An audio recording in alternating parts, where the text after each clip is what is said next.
Assalamualaikum warahmatullahi wabarakatuh. Kami dari kelompok 10 akan melakukan diskusi bab 6 dengan materi pendidikan anti korupsi dalam perspektif pendidikan Islam di sekolah dasar, yang akan didahulukan oleh Saudari Farah. Baiklah, korupsi itu sering dipahami dengan sebagai tindakan besar yang berkaitan dengan penyalahgunaan kekuasaan dan keuangan negara. Namun sebenarnya jika dilihat lebih dalam lagi, korupsi sebenarnya berakar dari kebiasaan kecil yang dilakukan secara berulang-ulang dalam kehidupan sehari-hari kita. Perilakunya seperti berbohong, mencontek, tidak disiplin, tidak bertanggung jawab, terus juga atau mengambil sesuatu yang bukan hak kita. Itu merupakan bentuk awal dari sikap korupsi. Hal-hal yang sering dianggap sepele, tapi jika terus dibiarkan akan membentuk karakter yang kuat dan sulit diubah di masa depan. Nah, oleh karena itu, pencegahan korupsi tidak cukup jika hanya dilakukan melalui penegakan hukum, tapi juga harus dimulai dari pendidikan sejak kecil, sejak usia dini, terutama di sekolah dasar. Pada tahap ini, anak itu berada dalam masa pembentukan karakter yang sangat penting. Mereka cenderung meniru apa yang mereka lihat dan dengar dari lingkungan sekitar, seperti dari guru, orang tua, maupun teman sebayanya. Nah, dalam perspektif Islam, tujuan pendidikan tidak hanya menekankan pada kecerdasan intelektual saja, tapi juga harus membentuk akhlak yang mulia. Nilai-nilainya seperti tentang kejujuran, tanggung jawab, keadilan, dan kepedulian sosial yang menjadi fondasi utama dalam membentuk pribadi yang berintegritas. Nah, oleh karena itu pendidikan anti korupsi dalam Islam tidak diajarkan sebagai mata pelajaran tersendiri, tapi diintegrasikan dalam seluruh proses pembelajaran dan kehidupan sehari-hari di sekolah. Nah, bagaimana contohnya? Contoh apa tuh? Contoh implementasi di kehidupan sehari-hari. Contoh korupsinya. Contoh implementasinya, guru membiasakan siswa berkata jujur saat melakukan kesalahan. Terus siswa diajak melakukan refleksi harian tentang perilaku mereka, seperti jujur, disiplin, dan bertanggung jawab. Dan kelas membuat kesepakatan bersama tentang pentingnya kejujuran dan saling menghargai.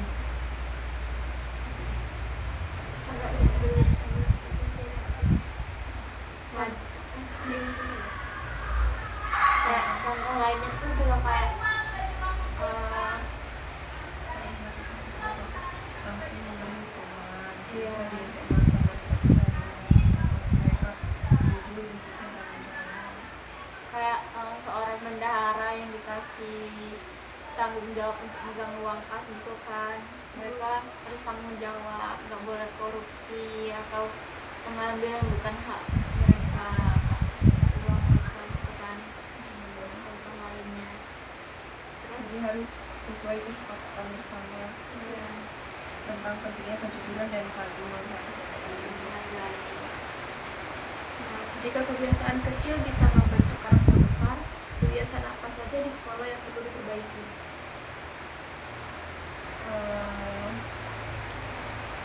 Hakikat korupsi dalam perspektif pendidikan. Korupsi dalam dunia pendidikan tidak selalu berbentuk materi atau uang, tetapi juga berupa perilaku tidak jujur dan penyalahgunaan kepercayaan. Dalam kehidupan siswa, bentuk sederhana dari korupsi antara lain itu mencontek saat ujian, kemudian bekerja sama secara tidak jujur. Contohnya apa sih? ya kayak mencontek tadi kan. Bekerja sama secara tidak jujur. Iya, kayak Kerja sama apa? Tentang keuangan juga nggak? iya boleh, bisa kayak misal ada iuran gitu kan, Iya, bisa jadi kayak kerjasama saling bohong gitu kan. dilebih-lebihin kadang seperti itu, terus uangnya dimakan sendiri, berbohong kepada guru, Iya, terus memang. atau tidak mengerjakan tugas tetapi mengaku sudah, belum mengerjakan tugas tetapi bilangnya bukunya ketinggalan. Iya. Terus ada juga Sering yang terjadi. berbohong saling kerjasama kan dalam menilai tugas Ya. teman. Nah itu kan sikap-sikap kecil Perilaku penyalahgunaan kepercayaan. Perilaku ini menunjukkan adanya ketidaksesuaian antara tindakan dan nilai yang seharusnya dijunjung tinggi. Dalam pendidikan Islam, konsep amanah menjadi sangat penting. Amanah tidak hanya berkaitan dengan tanggung jawab besar, tetapi juga mencakup hal-hal kecil dalam kehidupan sehari-hari. Setiap siswa memiliki amanah untuk belajar dengan sungguh-sungguh, mengerjakan tugas dengan jujur, dan tidak merugikan orang lain. Jika konsep ini ditanamkan sejak dini, maka siswa akan memiliki kesadaran moral yang kuat dalam setiap tindakannya. Selain itu, penting juga untuk menanamkan pemahaman bahwa setiap perbuatan yang dilakukan itu memiliki konsekuensi. Perilaku tidak jujur mungkin memberikan keuntungan sesaat, kemudian tetapi dalam jangka panjang akan merugikan diri sendiri dan orang lain. Kemudian tolong diberikan contoh implementasinya. Contohnya itu seperti misalnya guru memberikan tugas individu dan menekankan pentingnya kejujuran dalam proses mengerjakan tugas tersebut. Siswa dilatih untuk melakukan penilaian diri kayak self assessment gitu. Membiasakan siswa mengembalikan barang yang bukan miliknya, kayak siswa meminjam pensil kan atau penghapus, penggaris, alat tulis dari teman lain. Itu siswa harus mengembalikan apa yang mereka pinjam. Jangan menjadi tiba-tiba menjadi hak milik sendiri.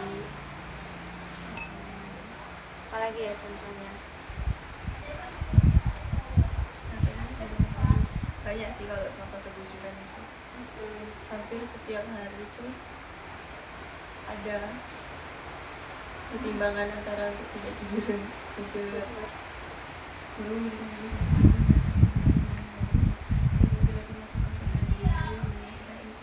Mengembalikan barang yang bukan miliknya. Nah, siswa harus benar-benar mampu menerapkannya di dalam kehidupan sehari-hari. Bukan hanya kayak mengerti saja nilainya, tapi juga harus mampu diterapkan. Selalu diingatkan apa konsekuensi dari tidak jujur. Iya. Agar mereka takut untuk berbohong dan memberikan mereka pemahaman bahwa kejujuran itu adalah sikap percaya. Sikap yang tidak baik.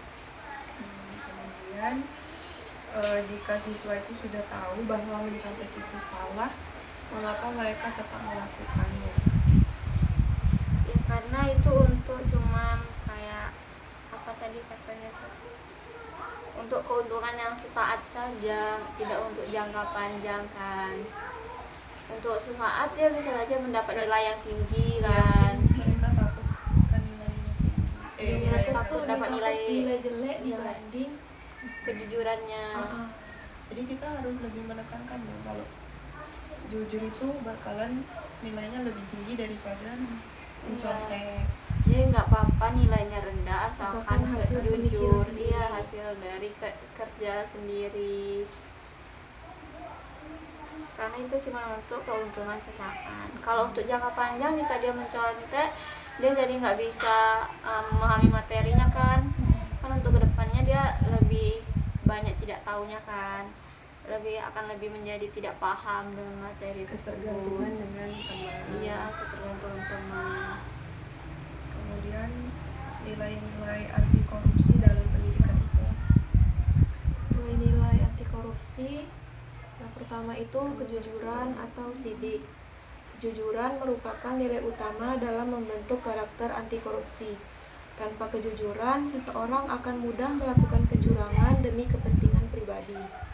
Dalam konteks pendidikan, kejujuran tidak hanya berkaitan dengan ucapan, tetapi juga tindakan seperti mengerjakan tugas sendiri dan tidak mencontek. Penting bagi guru untuk menciptakan lingkungan yang aman agar siswa berani jujur.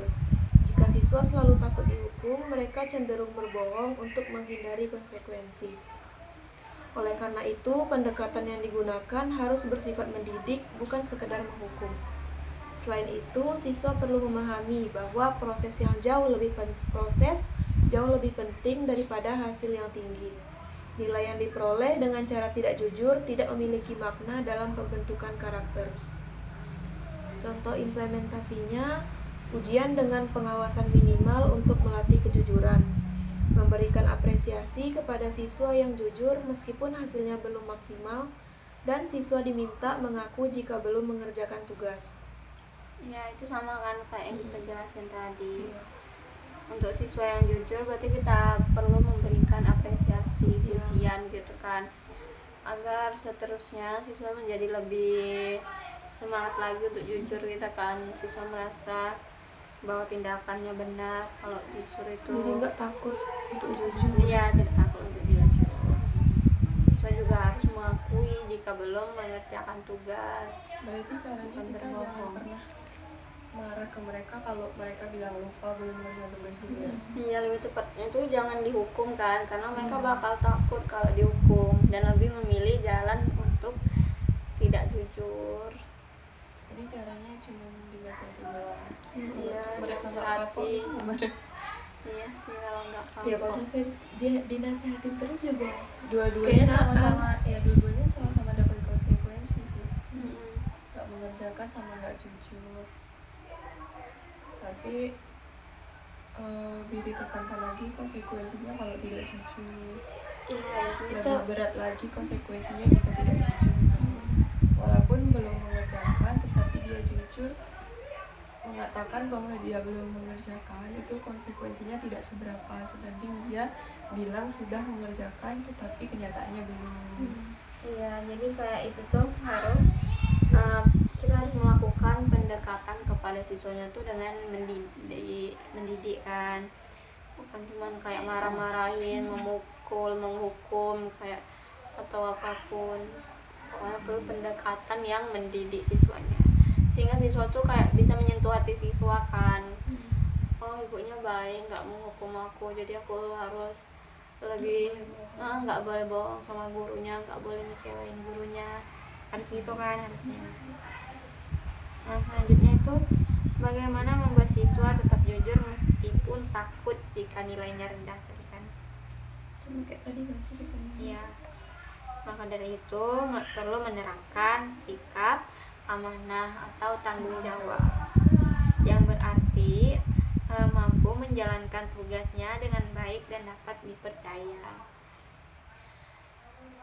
Dalam kehidupan siswa, sikap ini tercermin kehidupan sekolah, sikap ini tercermin dalam kemampuan siswa dalam menyelesaikan tugas tepat waktu, menjaga barang dan tidak menyalahgunakan kepercayaan, dan perlu menanamkan sikap amanah, yaitu membutuhkan proses yang berkelanjutan. Siswa perlu diberi tanggung jawab secara bertahap sesuai dengan kemampuan mereka. Dengan demikian mereka akan belajar bahwa setiap tugas itu memiliki konsekuensi dan harus dipertanggungjawabkan. Contohnya tuh kayak memberikan tugas pikir kelas secara bergiliran kan. Apalagi Menunjuk siswa sebagai penanggung jawab kegiatan kelas. Kemudian membiasakan siswa menyelesaikan tugas tanpa diingatkan terus-menerus. menunjuk siswa sebagai penanggung jawab kegiatan di kelas itu kayak apa? Sebagai penanggung jawab kegiatan kelas. Kayak misal, ketua kelas kan, ditunjuknya menjadi ketua kelas gitu kan. ada kegiatan satu sekolah gitu, tapi diadakannya per kelas, misal ada perlombaan apa gitu di hari apa yang misalnya 17 Agustus, apapun itu, ada salah satu siswa ditunjuk sebagai penanggung jawabnya, Iya. sebagai ketua panitianya Iya, ketua pelaksana gitu kan. Itu kayak atau implementasi dari sikap amanah. Kemudian tuh yang membiasakan siswa menyelesaikan tugas tanpa diingatkan terus-menerus itu caranya bukan memarahi siswa yang tidak mengerjakan, tetapi memberikan reward kecil kepada siswa yang mengerjakan tepat waktu, agar kan biasanya anak-anak kecil tuh lebih tertarik dengan sesuatu yang ada rewardnya, ada hadiahnya. Jadi mereka bakalan berlomba-lomba untuk cepat dan tepat dalam mengerjakan tugas dari guru.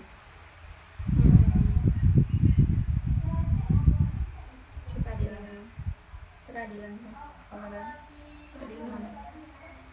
Terus apa yang harus dilakukan jika siswa masih sering tidak bertanggung jawab?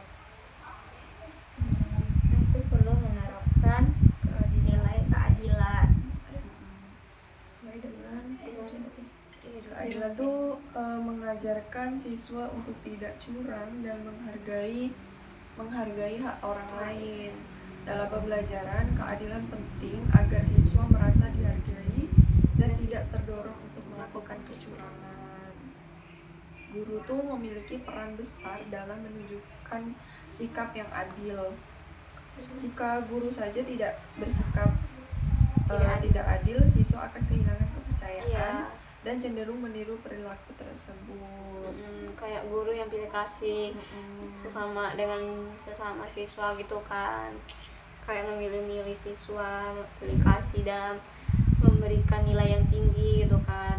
Pasti kayak siswa akan melihat perilaku tersebut kayak hilang kepercayaan. Iya, hilang kepercayaan, hilang respect gitu kan. Hal itu wajar aja gitu kan. Dan mereka bakalan meniru sikap tidak baik itu, sikap tidak adil. Kemudian terus ada firman Allah dalam Quran surat An-Nahl ayat 90 yang bunyinya itu Bismillahirrahmanirrahim, Innallaha ya'muru bil adli wal ihsan, yang artinya sesungguhnya Allah menyuruh kamu berlaku adil dan berbuat kebajikan. Berlaku adillah karena adil itu lebih dekat dengan takwa. Itu tuh dari Quran surat Al-Maidah ayat 8. Ibnu Katsir mengemukakan bahwa adil mencakup pada semua pihak, bahkan kepada pihak yang dibenci. Di kelas, pembagian tugas atau alat setara, rubrik konsisten untuk semua. Keadilan dalam Islam berarti menempatkan sesuatu pada tempatnya.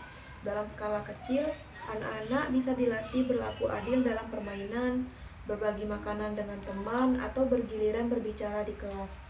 Keadilan yang dilatih sejak kecil akan tumbuh menjadi sikap yang menolak ketidakjujuran dan penyelewengan. Iya, contohnya tuh yang kayak disebutkan tadi kan, memberikan nilai berdasarkan kemampuan usaha dan kemampuan siswa. Kayak kita jelasin tadi kan, guru nggak boleh pilih kasih dalam ngasih nilai kepada siswanya. Jangan mandang dia anak siapa. Ya, misal dia anak teman kita atau dia anak yang pernah membantu kita. Iya, orang yang berpengaruh atau apapun. Jangan disangkut pautin urusan kita pribadi dengan menilai seorang anak. Jadi harus benar-benar dengan usaha mereka. Terus juga memberikan kesempatan yang sama kepada semua siswa, kayak kesempatan maju mengerjakan soal gitu kan, bukan cuman yang disuruhnya itu aja, tapi jika ada yang lain mengajukan diri ya harus diberi kesempatan. Atau kayak kesempatan berpendapat gitu juga bisa kan, atau kesempatan tampil dalam acara-acara sekolah.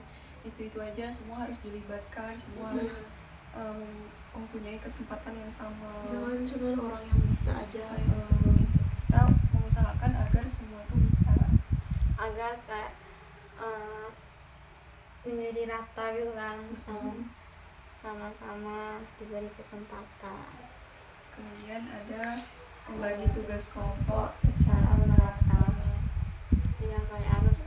kan, semuanya harus sama-sama mengerjakan dengan tugas yang porsinya tuh sama, nggak berat sebelah, nggak cuman kayak dia ngerjainnya dikit, dia ngerjainnya banyak, lebih banyak dari si A, lebih banyak dari si B gitu kan.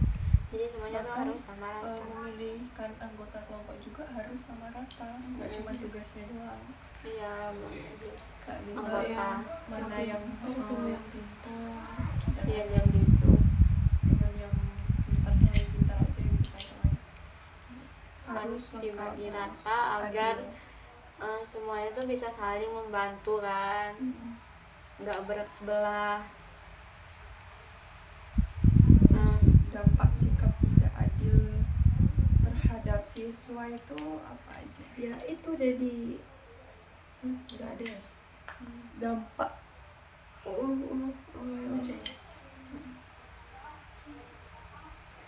ini ada yang kepedulian Ada sosial. terhadap kesederhanaan.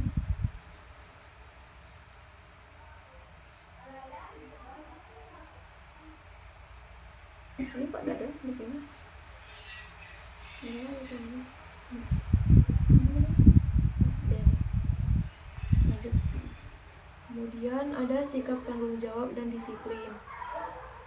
Firman Allah dalam Quran surat Al-Asri ayat 1-3 yaitu yang bunyinya tuh Bismillahirrahmanirrahim, wal asri innal insana lafi khusri illal ladzina amanu wa amilus solihati wa tawasaw bil haqqi wa tawasaw bis sabri, yang artinya demi masa sesungguhnya manusia itu benar-benar dalam kerugian kecuali orang-orang yang beriman dan mengerjakan amal soleh, dan nasihat menasehati supaya mentaati kebenaran, dan nasihat menasehati supaya menetapi kesabaran.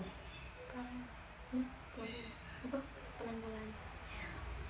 Kemudian Al-Syafi'i berkata, seandainya manusia merenungi Al-Asri saja, niscaya cukup sebagai pedoman. Peneguhan sikap disiplin waktu, kerja soleh, dan saling menasehati.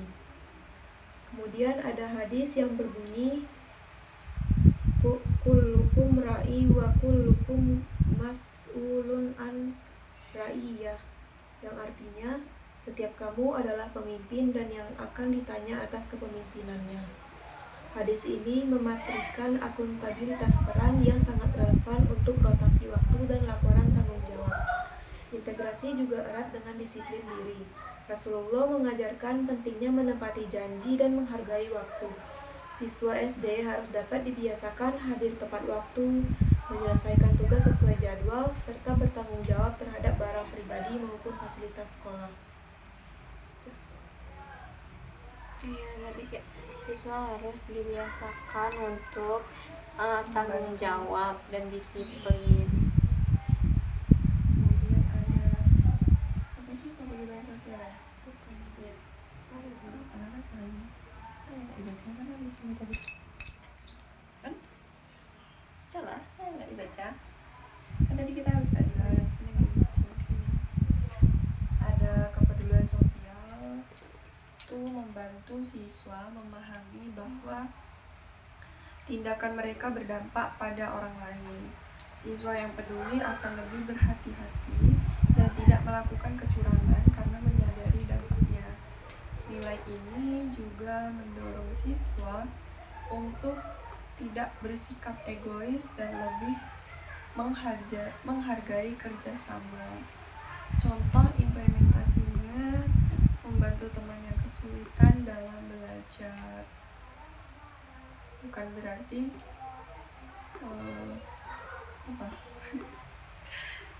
bukan berarti dia bisa kemudian tidak punya hak untuk membantu. Dan sebagai teman, sebagai misal kita tidak memahami, kita juga jangan malu untuk meminta bantuan Kepada teman kita, jangan malu untuk bertanya. Kemudian kegiatan berbagi atau donasi.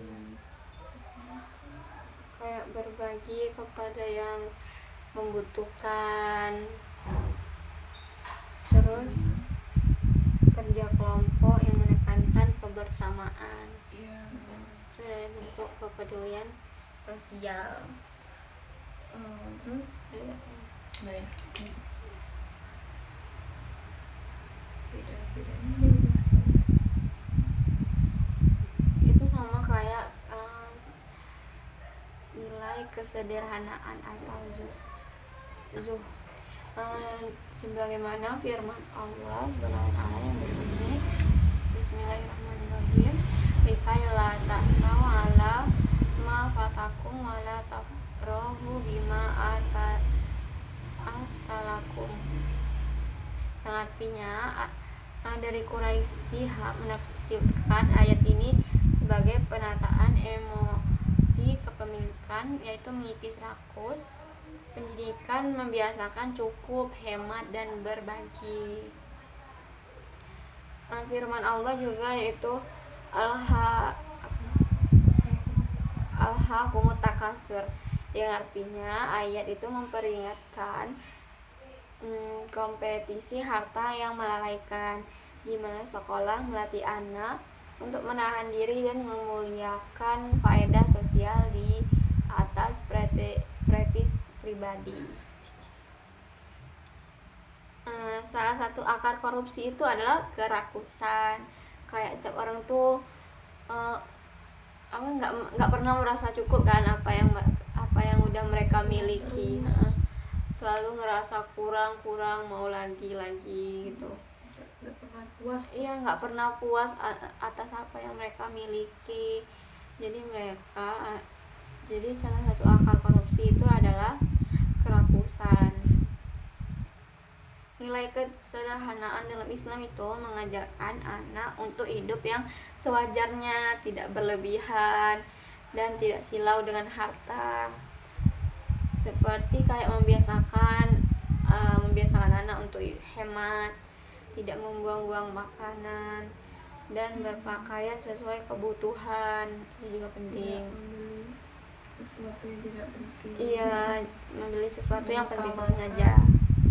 Kebutuhannya. Karena itu berpakaian sesuai kebutuhan. Karena itu menjadi langkah awal untuk menanamkan kesederhanaan dalam diri peserta didik, agar tidak terjadi untuk menghindari kerakusan. Iya. Untuk menghindari kerakusan. Karena kalau udah kerakusan itu benar-benar bahaya kan. Coba korupsi itu. Iya, kayak sebaliknya gitu. Anak tuh hidupnya boros, terus tuh suka buang-buang makanan kan, kayak itu juga berpakaian tuh harus mengikuti standar tinggi gitu kan. Nah itu akan lama-lama bisa menimbulkan kerakusan, karena mereka merasa mereka masih kurang, masih ngerasa belum puas atas apa yang udah mereka miliki, atas apa yang mereka lakuin.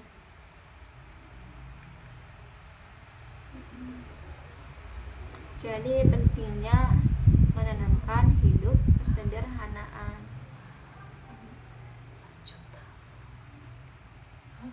Kas kelas mungkin 2 juta, nanti kenambah 2,5.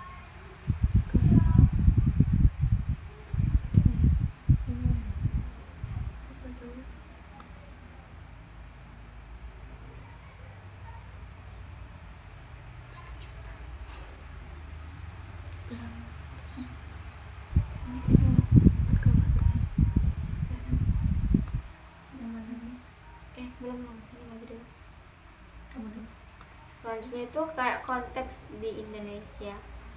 Beberapa sekolah dasar Islam itu di Indonesia telah mengembangkan program pembiasaan nilai integritas seperti kayak kartu kejujuran, di mana guru memberi apresiasi bagi siswa yang berperilaku jujur dalam keseharian. Kayak yang kita jelasin tadi kan. Kayak siswa tuh karena siswa perlu diapresiasi atas kebiasaan kecil, kebiasaan baik yang telah mereka lakuin. Dengan itu siswa akan lebih semangat lagi untuk melakukan sikap baik tersebut, karena mereka merasa senang dipuji. Ya. Terus tabungan kelas kayak melatih tanggung jawab siswa untuk mengelola uang secara disiplin. Kayak itu kan, kayak bendahara kelas kan contohnya. Yang penting. Ya. Kayak bendahara kelas dikasih tanggung jawab untuk mengelola uang kelas dengan jujur, amanah, tanpa korupsi. Terus Ini masih ada berapa lagi? kalian Ini sampai bab berapa ya? Berapanya? Ini bisa ada proyek. sampai bab 8. Terus lanjut lagi itu proyek Gimana sosial. lagi? Proyek sosial tuh kayak kegiatan bakti sosial untuk menanamkan kepedulian dan kesederhanaan. Contoh proyek sosial itu apa tuh? Contohnya Yang contoh konkretnya tuh kegiatan bakti sosial. Proyek sosial. Untuk menanamkan kepedulian ya kayak berbagi tadi nggak sih? Ya kayak berbagi Sosial. ke sesama yang membutuhkan gitu. Kegiatan bakti sosial. kerja bakti, penggalangan donasi atau kampanye lingkungan. Efektif Dapat menumbuhkan menanamkan kepedulian. kepedulian, tanggung jawab dan kolaborasi siswa. Ya, contohnya bisa juga kayak kerja bakti di lingkungan sekolah. Yang Donasi barang yang layak pakai. iya kepada kayak korban bencana juga bisa kan, atau ke panti asuhan gitu kan. Menjaga orang sakit juga bisa. Oh ya, menjaga orang sakit yang dapat menumbuhkan kepedulian sosial. Kayak temannya sakit gitu ya. Iya. Sama udah lewat lebih dari 3 hari. Iya kan? Jenguk. Ya, anak Jenguk dan mengajarkan mereka untuk berbagi. iya anak Kayak Imran kan harus bawa sesuatu. Iya. Buat tangan. Itu tadi contohnya. kepedulian sosial. Nah, dengan menanamkan nilai-nilai Islami tersebut, siswa tidak hanya memahami integritas sebagai konsep yang abstrak, tapi juga mengalaminya secara langsung atau praktik nyatanya dalam kehidupan sehari-hari. Di mana pendidikan Islam di tingkat dasar itu menjadi arena yang tempat yang strategis untuk membangun benteng moral yang akan mencegah mereka dari praktik diskusi. Nah, berarti mereka tuh harus ditanamkan dari sejak mereka Sejak dini. usia dini, sejak SD. Tanamkan nilai-nilai kebaikan. Heeh. Karena Udah ya? ya, itu sangat penting, Pendidikan. sangat penting diterapkan sejak kecil. Kalau kita baca buku cukup saja. Iya ya. Hmm. Kita nggak. Kemudian ada peran pendidikan dasar dalam menanamkan kesadaran anti korupsi. Firman Allah Subhanahu wa taala, laqad kana lakum fi rasulillahi uswatun hasanah. Teladan Nabi menjadi kurikulum hidup bagi anak. Keteladanan guru dan orang tua menyatu membentuk lingkungan anti korupsi. Huwallazi ba'atsa fil ummiyina rasulan minhum yatslu 'alaihim ayatihi wa yuzakkihim wa yu'allimuhumul kitab wal hikmah. Urutan tilawah, tazkiyah, taklim, memberi kerangka pembelajaran, orientasi makna, pembersihan niat kebiasaan, lalu pengajaran kompetensi. Bismillahirrahmanirrahim. Wailul mutaffifin alladzina idza uktalu ala unnasi yastawfun wa idza qaluhum aw wazanuhum yuksirun. Ayat ini memperingatkan kecurangan dalam takaran, analogi dini bagi praktik manipulasi. Anak dikenalkan konsekuensi sosial dari setiap kecurangan-kecurangan kecil yang mereka lakukan, kecurangan-kecurangan sepele yang mereka lakukan. Kemudian sekolah dasar merupakan fondasi awal dalam membentuk kepribadian anak. Pada masa ini, peserta didik berada di fase golden age, di mana nilai-nilai moral, keagamaan, dan sosial lebih mudah ditanamkan melalui pembiasaan dan keteladanan. Karena itu, pendidikan dasar memiliki peran strategis dalam menanamkan kesadaran anti korupsi sejak dini. Kemudian sekolah dasar sebagai masa emas pembentukan karakter. Firman Allah dalam Quran surah At-Taubah, Bismillahirrahmanirrahim, Ya ayyuhallazina amanu taqullahi wa kunu ma'as shadiqin. Yang artinya, hai orang-orang yang beriman, bertakwalah kepada Allah dan hendaklah kamu bersama orang-orang yang benar. Ibnu Katsir menafsirkan bersama orang-orang yang jujur itu berarti menyatu dalam ucapan, niat, dan perbuatan. Di kelas, siswa dibiasakan menyebut sumber dan mengakui kekeliruan. Menurut psikologi perkembangan, anak usia sekolah dasar masih berada pada tahap peniruan. Mereka lebih mudah belajar dari apa yang dilihat daripada sekedar mendengarkan teori. Oleh sebab itu, perilaku jujur, disiplin, dan tanggung jawab harus ditunjukkan secara nyata oleh guru dan lingkungan sekolah. Pendidikan Islam memanfaatkan momentum ini untuk menginternalisasikan nilai integritas melalui kegiatan sehari-hari. Sungguh telah ada pada diri Rasulullah itu suri teladan yang baik bagimu, yang artinya guru dan orang tua sebagai teladan akan lebih efektif daripada menanamkan perilaku jujur, disiplin, dan tanggung jawab dibanding sekedar nasihat teoritis.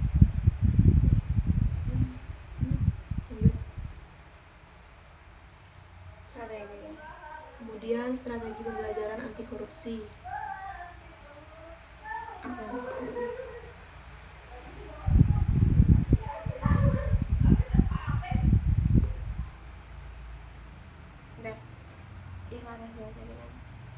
Berarti guru dan orang tua itu harus kerjasama untuk menanamkan perilaku jujur, disiplin, dan tanggung jawab kepada siswa.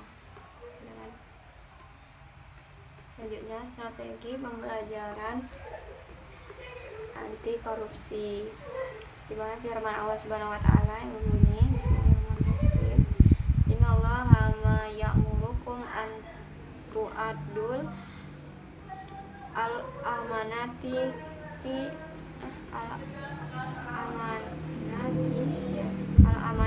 ila ahliha. Artinya, amanah mencakup semua titipan termasuk jabatan kecil di sekolah seperti kayak petugas piket, bendahara kelas, ketua kelas. Disiplin laporan adalah bentuk ada atau al-amanah. Ada juga hadis yang berbunyi adil amanata ila mani tamanat. Artinya, hadis ini menegaskan kewajiban dalam menunaikan amanah. Itu sangat relevan untuk proyek kelompok dan kelas. Yaitu tadi kayak diajarkan untuk amanah dalam kerja kelompok dan bendahara kelas. Kesadaran anti korupsi itu dapat ditanamkan melalui strategi pembelajaran berbasis pengalaman. Pembelajaran kontekstual, guru mengaitkan materi dengan kehidupan nyata. Misalnya dampak buruk dari kecurangan dalam kehidupan masyarakat.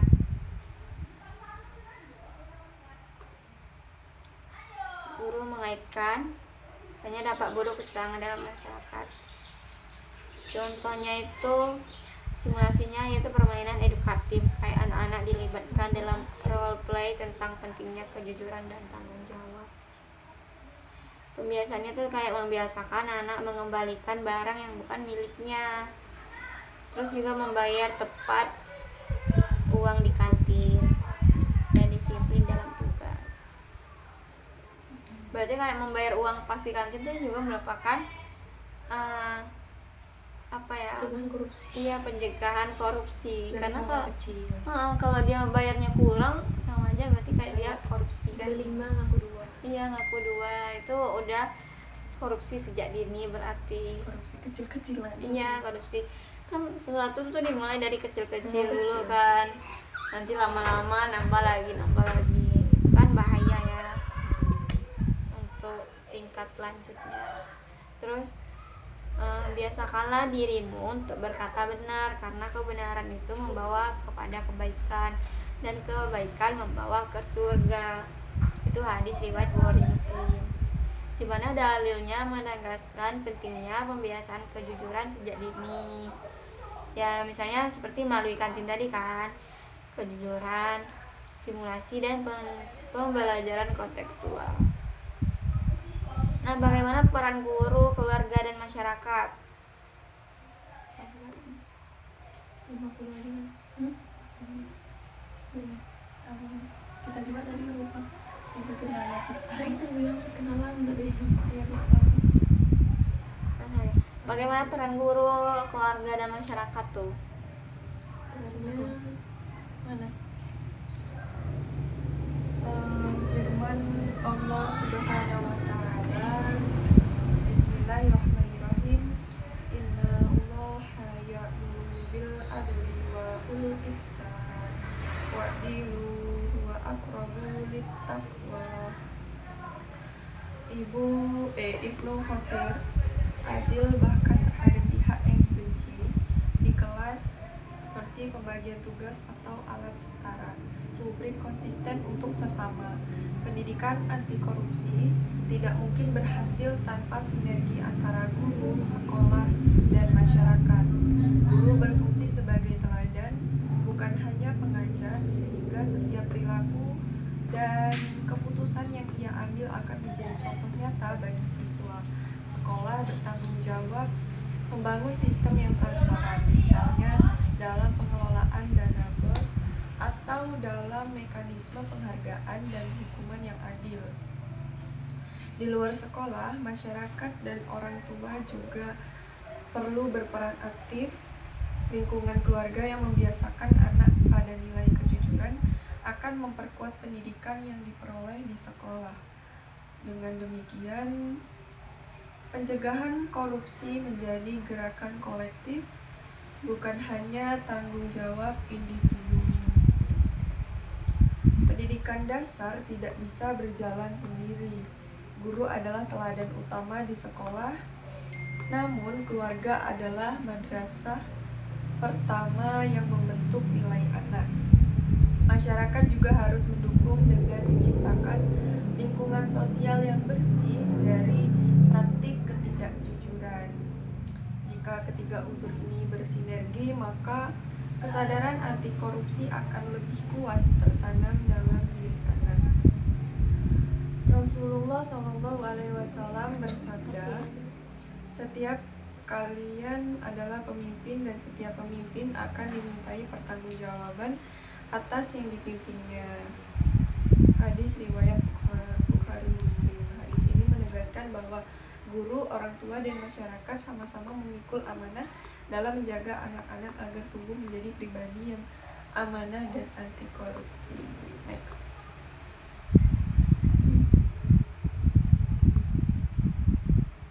Contoh praktiknya itu coba, contoh praktiknya udah nggak nih? Contoh praktiknya yang kayak kita sebutin tadi kan, kejujuran dalam membeli sesuatu di kantin sekolah, terus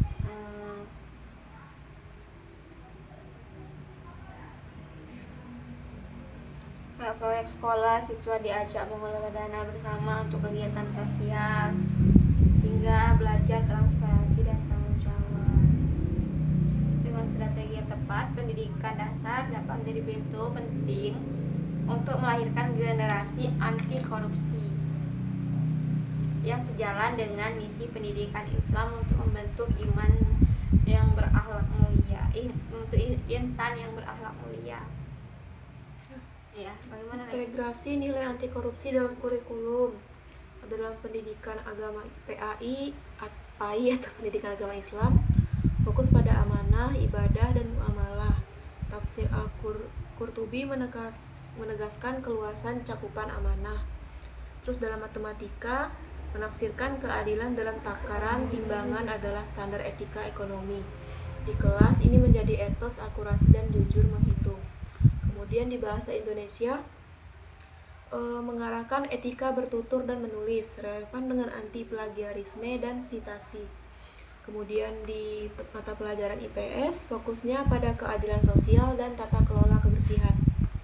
Dalam ilmu pengetahuan alam atau IPA, fokusnya adalah kepada penegasan Quran terhadap kejujuran data dan laporan eksperimen. Guru membudayakan jejak-jejak bukti. Penilaiannya, rubrik sikap menautkan indikator dengan bukti, perilaku, akuntabilitas sebagai amanah bersama. Agar nilai berubah menjadi habit, setiap unit menetapkan paket bukti minimum sejak awal, yaitu diantaranya log, data atau aktivitas, bukti tempel, buku kas atau alat bila ada transaksi atau peminjaman, catatan per cek mingguan, presensi dengan rujukan. Guru menjelaskan siklus ajar latih, umpan, balik, perbaikan, sementara moderation antar guru tiap 6-8 minggu, menyamakan standar rubrik dan menyiapkan anchor samples. Dengan cara ini, kejujuran dan keadilan tidak bergantung pada niat baik, melainkan pada penilaian kelas. Nah, bagaimana tantangannya? Tantangannya tuh kayak pertama tantangan ya kan. Dalam praktik sehari-hari itu anak sering menemukan contoh perilaku kecurangan seperti mencontek saat ujian atau menghindari aturan. Nah, jika dibiarkan, hal ini dapat menjadi cikal bakal perilaku koruptif atau perilaku korupsi di kemudian hari. Terus juga kayak peluangnya itu mana ya? Guru memiliki peluang besar menjadi teladan bagi siswanya. Keteladanan guru yang konsisten dapat mengimbangi tantangan minimnya contoh baik dari figur publik. Selanjutnya yaitu refleksi. Tantangan di atas menunjukkan bahwa pendidikan anti korupsi tidak dapat berdiri sendiri, melainkan membutuhkan kolaborasi antara sekolah, orang tua, masyarakat, dan lingkungan sekitar. Sementara peluang yang ada menunjukkan bahwa pendidikan Islam itu memiliki instrumen yang kuat untuk menginternalisasikan nilai integritas sejak dini. Dengan memanfaatkan peluang ini, sekolah dasar Islam dapat berkontribusi besar dalam membangun generasi masa depan yang jujur, amanah, dan berintegritas.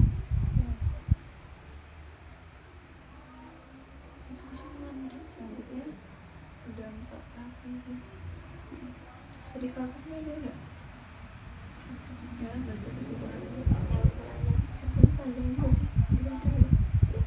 Jadi kesimpulannya itu, Kesimpulan dari pembahasan kami pada kali ini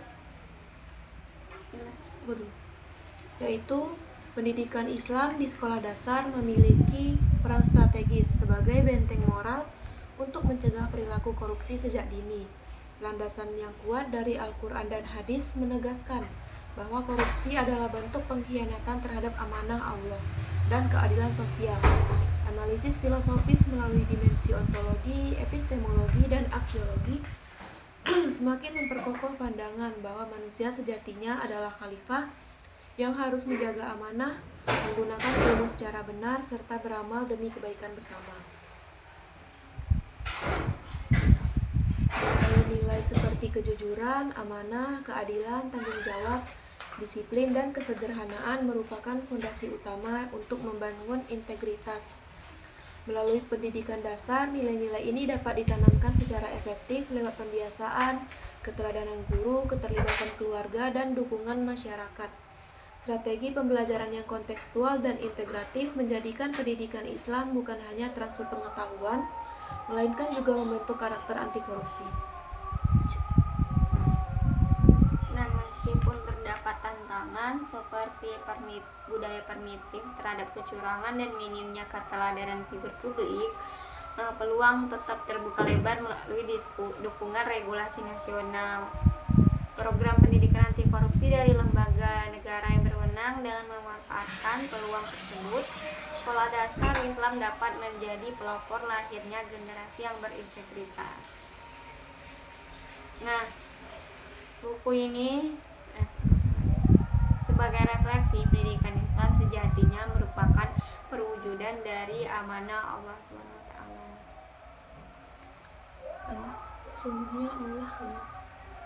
Sesungguhnya Allah menyuruh kamu menyampaikan amanat kepada yang berhak menerimanya dan menyuruh kamu apabila menetapkan hukum di antara manusia supaya kamu menetapkan dengan adil. Quran Surah An-Nisa ayat 58. Ayat ini mengingatkan bahwa menjaga amanah dan menegakkan keadilan adalah inti dari pendidikan Islam. Dengan demikian, anak-anak yang ditempa sejak dini dengan nilai-nilai Islam yang kuat diharapkan tumbuh menjadi pribadi yang jujur, amanah, dan berkomitmen membangun bangsa yang bersih dari korupsi. Ya. Sekian video diskusi dari kami kelompok 10. Saya Salsani 1 Zaida dengan NIM 116 dan teman saya Faras Al-Fajira dengan NIM 046. Dan saya Laura Fitikar Nisa dengan NIM 096. kami akhiri. Assalamualaikum warahmatullahi wabarakatuh.